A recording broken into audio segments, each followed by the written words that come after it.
बघा, आज आपण मराठी भाषेचा, मराठी व्याकरणचा विराम चिन्हे या घटकाचा अभ्यास करणार आहोत. मग विराम चिन्हाअंतर्गत पहिले विराम चिन्ह म्हणजे पूर्णविराम. या चिन्हाची ओळख आज आपण पाहणार आहोत.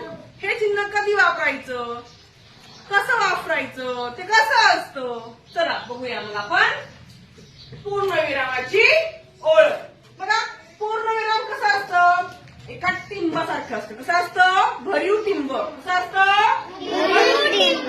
मग हे पूर्णविराम वाक्यात कधी वापरायचं, तर वाक्य पूर्ण झाल्यावर पूर्णविराम हे चिन्ह देतात. वाक्य पूर्ण झालं तर पूर्णविरामाचा वापर आपण लेखनात करतो. मग कसं, ते आपण उदाहरणाने बघूया. राम गावाला गेला. बघा, पूर्णविराम दिलेला आहे म्हणजे वाक्य पूर्ण झालेलं आहे. जेव्हा वाक्य पूर्ण होतं तेव्हा आपण पूर्णविरामाचा काय करतो, लेखनात वापर करतो. दुसरं वाक्य आहे, आई अभ्यास घेते.